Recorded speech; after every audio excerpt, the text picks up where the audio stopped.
नमस्कार कैंडिडेट्स, मेरा नाम है डॉक्टर अभिनव श्रीवास्तव और आज का जो मैं टॉपिक लेकर आया हूँ that topic is of very much importance in AI, artificial intelligence machinery, and it is very well used in nowadays in OpenAI platforms, in ChatGPT. We can say these kind of AI engines, high performance AI engines.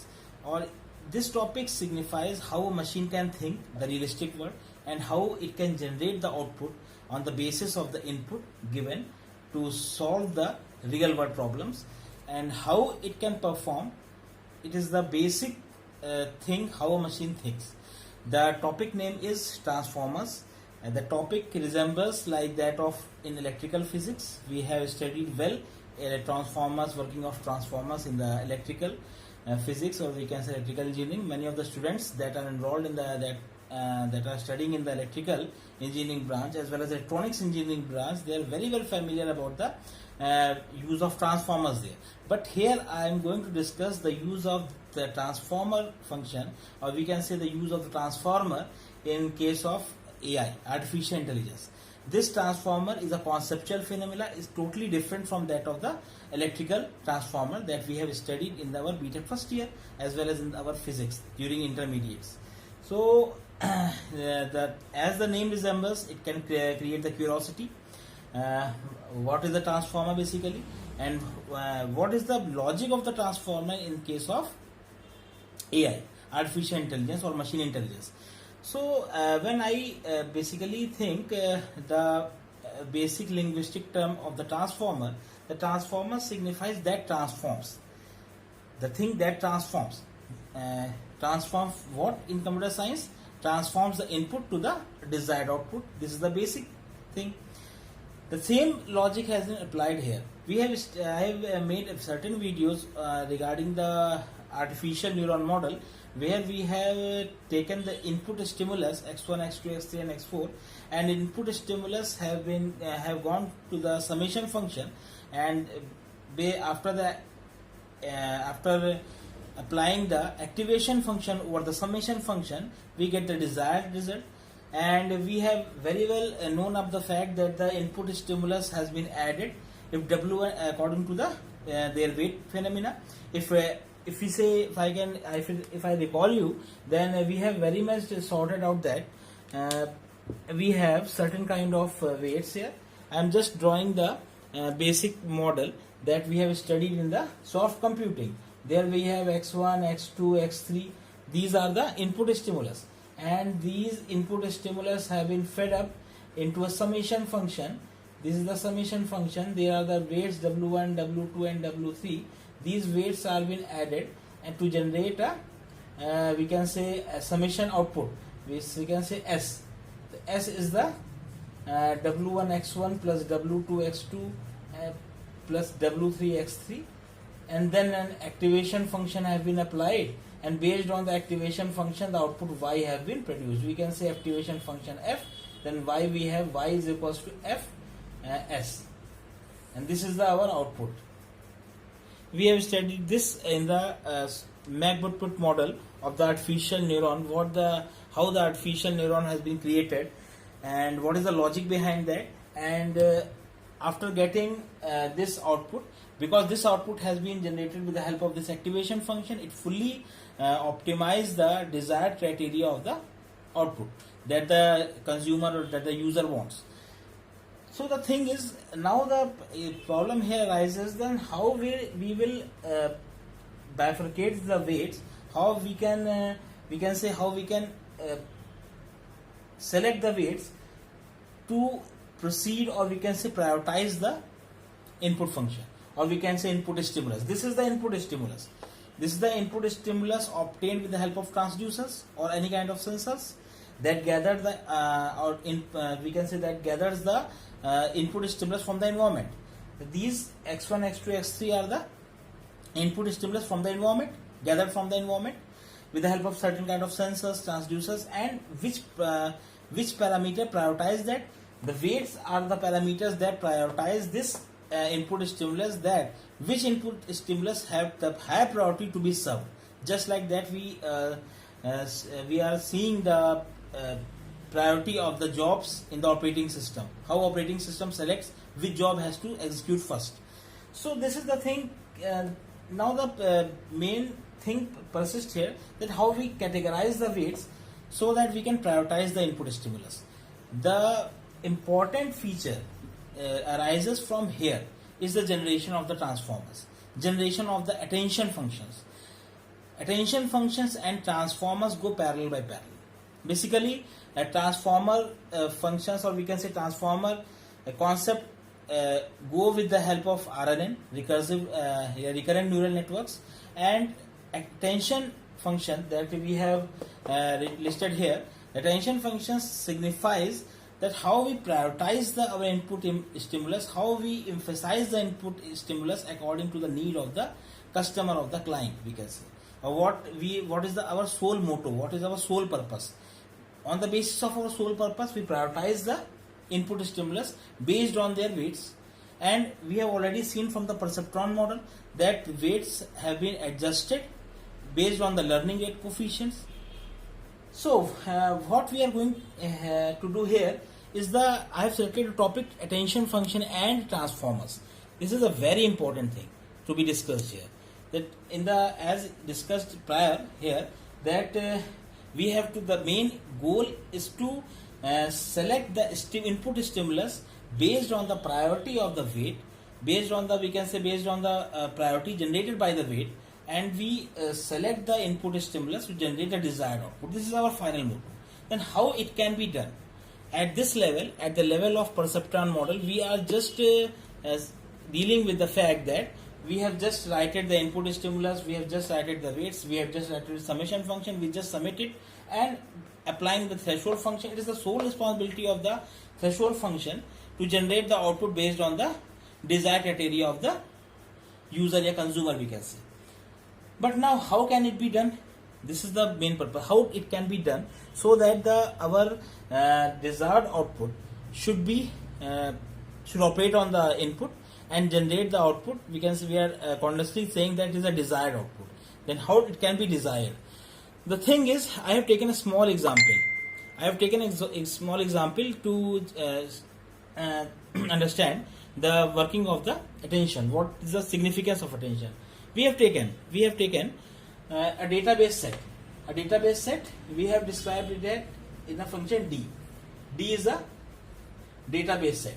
Database set contains various tuples. As if we can say, if we categorize it in very simple terms, then contains when we use a memory, then obviously when a child is in a infant stage, then we have to I have already talked that in various previous examples, that how a child recognizes that this is a circle, this is a square.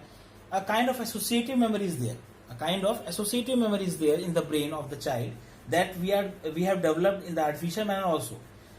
That all the things have been listed in the soft computing. This memory is called associative memory. Associative memory contains all the links to the shapes. If it has 5 vertices, then it is pentagon. It is a 6 vertices, then the hexagon. Circle has a definite shape. Square has a 4 vertices. Rectangle has a vertices with a non-similar sides. So these all things have been listed in the memory, associative memory, and the machine just compare it with the unknown shape with the shapes in the associative memory and generate the output that this is a circle, this is the square. This is a basic thing. Now the important thing is how in the larger terms, this is a very small perception, but in the larger terms, when we have various tremendous amount of data and we have to analyze, we have to match that data according to generate the output accordingly, then we have to put a large amount of data in the associative memory. So this data have been incorporated in the form of a database. This data forms a database, and we have denoted it here as D. D is the database that contains the tuples. Tuples signifies that pairs. For each A there is X. That is, A forms the key and X is the value. Just like that of a child, where we encounter in the memory of the child, we can say associative memory of the child, that if 4 vertices is there, then it can be rectangle or a square. If the sides are also same, then it is a square. So this kind of thing is a key. Key signifies how we map the certain value to a certain value. Key A maps to the value X. So in the database, in the physical memory database that we used in our AI mechanism, the database that we used in our AI mechanism contain tuples of kind of key comma value. This is a basic syntactic representation. A represents the key and X represents the corresponding value. That means if A is initiated, if for any query A is initiated, then it should generate the output X. Okay. If any query, for any query Q, if B is B have been asked as a key, then for B value Y, for B key Y has been generated as the value. Y should be generated as a value for the key B. Okay. And then if you in the physical meaning, you can correlate it as B as a we have queried about the 4 vertices. Then B contains the B has a query to generate 4 vertices. So 4 vertices will encounter the B. Okay, and after encountering the 4 vertices and equal side, it will generate the output square. The square will be the value. This is the main thing. This is to understand. This is the main thing how a machine thinks. This is the B contains the key value, and Y is the B contains the key, and Y is the value corresponding to the key. Or we can say B or A or any key value contains the characteristics with respect to the query, and with the help of that characteristic we identify the value associated with that, and the value will be X and Y. If A has been the key, then X is the value. If B has the key, Y will be the value. So this is the basic database that is contained in any of the AI. Now, how the machine thinks, how machine correlated, there is a certain function regarding that. The function has been listed here. The attention function contains Q is the query to if we encounter the query that we have to map 4 vertices with equal sides, this is the query. This query will be operated on this database. This query has been operated on this database, and what this attention function do? This will summate all the possibilities of this query with the key given the corresponding value Vi. So if we talk about the basic terminology how it works, then after this mathematical formulation, what does we acquire? We acquire that if the A key value has been initiated, then the X value has been obtained by this attention function. The attention will be given to the value X if the key is A. This attention function signifies what is the value of the query associated with the database D if we initiate the key B. That if the B key has been initiated, the value corresponding will be given by the Y. The corresponding value will be Y. This is the basic thing how attention to the certain value has been given. This whole process has been designed, or we can say that the whole process has been elaborated during this schematic model. This schematic model is very much clear, very much interpreted of this formulation.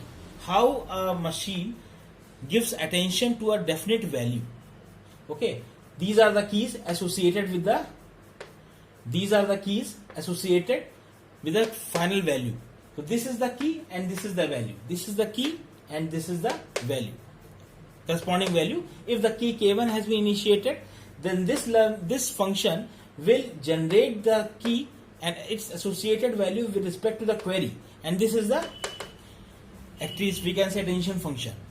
Okay, the attention function works similarly like that of the we can say the activation function, or we can say the thresholding function. Certain kind of activation function, thresholding functions are not the same thing, but here we encounter the function that will operate over the query Q with respect to the key, corresponding key, to generate the corresponding value attached with that key.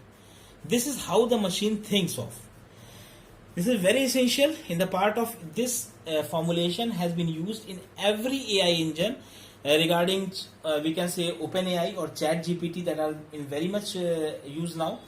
So basically this short video determines how a machine thinks, that how it correlates the value, key value with the, how it correlates the key to the corresponding value.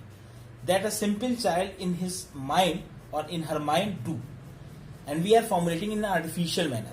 Okay, now the thing is, this is the what is the meaning of attention. I think after seeing it recursively, you can gather what I want to say. Now the thing is, first part has been covered, that what is the attention. Attention signifies corresponding to the key value, corresponding to the key, what will be the value associated with that key. Okay, and the key signifies the characteristics of the value, and after arriving at the characteristics of the value, depending on the query, we arrive at the final value.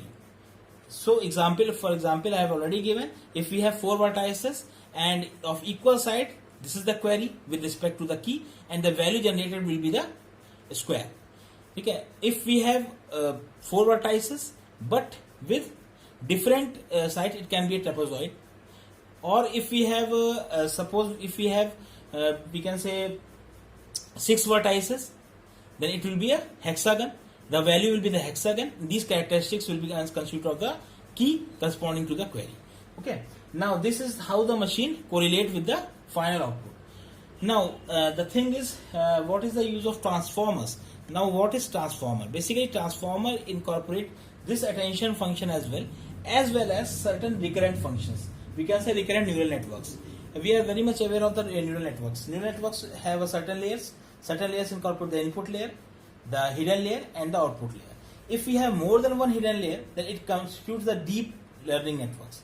Deep learning networks that contains various hidden layers. And when we increase the number of hidden layers, obviously the complexity of the network increases. As the complexity of the network increases, it will constitute towards the deep learning. Deep learning, as the name emphasizes, it's a complex learning process. We have Markov chain analysis, we have Kalman filter analysis that we have discussed in the previous section. But now, escaping from that, we are just dealing with what is the transformer, what is the use of the transformer here. Now, transformer operates on the RNN, recurrent neural networks. As I have written there, recurrent neural networks. Recurrent neural networks have a simple phenomena. We have this kind of a simple recurrent neural network. Here we have input, we have we have input, then we have that neural network that generates the output according to the desired output. This is the input, this is our input, raw input. It has been fetched up into the neural network that operates on the input, raw data input, and generates the output ST. Then I have already written that XT is the input for processing, ST is the output after the processing. Okay, that HT is the input before the processing, input for processing, and HT is the output after processing. And in the middle of that is the neural network. This is a single neural network. Actually, A is a single neural network. I have written that A is the neural network. But a certain kind of feedback loop is there. This constitutes the recurrent network. Now, what is the purpose of that? It is very important to understand the purpose of this feedback loop. Actually, this feedback loop signifies that if we process a simple sentence, suppose a machine has to process a simple sentence, and obviously a sentence constitutes certain words, then recurrent networks is very much beneficial for it.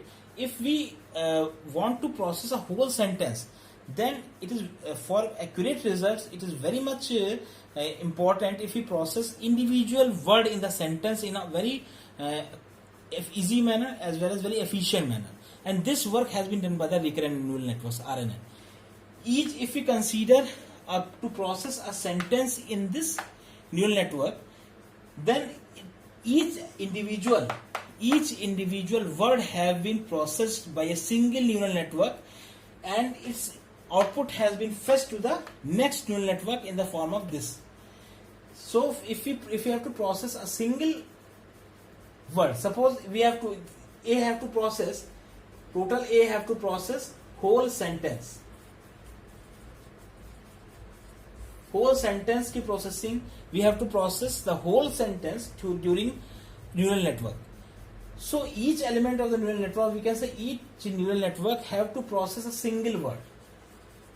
One word, another neural, then same neural network, the second word. So if we encounter by this kind of things, then the output arrive will be a very much accurate. The efficiency will be high. So the basic purpose of this feedback loop is when we process a whole sentence, then it has been segmented into different words, into the words used in this sentence, and each word have been processed by a neural network. And after processing of this word, the output has been fetched to the next neural network, and this will process its own next word, and thus output has been processed for the next neural network, and in this case the whole sentence has been covered up. Each word has been processed by individual neural network, and after processing of each neural network, after processing of each word in the neural network, the whole word has been assembled based on different encoding decoding techniques as well as hidden layer functions. So we can say to process a whole sentence, by processing each and individual word, this arrow signifies that individual word have been processed by the neural network, and this word has been collaborated to generate a whole sentence. See, these kind of things have been happened because to recognize a real word entity, nowadays it is also a not 100% efficient process, so that 100% efficient real word sentence has been recognized by the neural network within a minimum time span. It's nowadays it remains a complexity here also. It's not an easy term to it's not a we can say it's not a very easy task nowadays also, till nowadays, to recognize real word entity in a no second to the neural activity. What I have got the information from the last from my lecture that it still takes more than 1 minute to buy a system, by an information system, and we are constantly approaching to the fact that we have to minimize that time interval. So we have to achieve ASI, artificial super intelligence, the neural activity has to be recognized from the real world entity in a no second, or we can say 0.00001 second. To achieve this, we are going this kind of things. So this feedback loop signifies how a whole sentence, a whole complex task has been divided, segmented into a single task, and each neural network do a single task, and these have been correlated with the help of these feedback loop. And I have unfolded this neural network, and after successive information sharing, these individual processed words have been combined to generate a whole sentence. This is the basic purpose of RNN. Now, what RNN actually do? This is the unfolding of the single RNN, but transformer contains RNN plus various encoder decoder mechanisms as well as certain hidden layer mechanism also. Hidden layer means the layer between the input and output layer. So I have, for just a layman, as a layman term, just say that the transformer for AI, what it will do, the transformer for AI will compute the RNN plus hidden state processing, because this is just a functioning of RNN. This has been done during the transformer operation, and this constitutes the RNN. Then plus hidden layer computation. What constitutes this hidden layer computation? It can be this also, and various other encoder decoder parameters. Then decoders and encoders parameters also. I am sharing the snapshot of this whole figure of the transformer, how transformer operates. You can see the flow of information there. I am not covering whole of the thing of the transformer here because it's a very huge topic to understand, because transformers comes under the process of complex decision making under AI. So this video is basically just for the purpose of the information, to build a basic information. What is a transformer in AI, in artificial intelligence? What is the basic purpose of the transformer in artificial intelligence? Okay, that's all from my side for this lecture, and I am sharing the content of a simple schematic diagram of the information flow of this transformer. After this lecture, you can see it in your slide. And thanks for watching and listening. Thank you.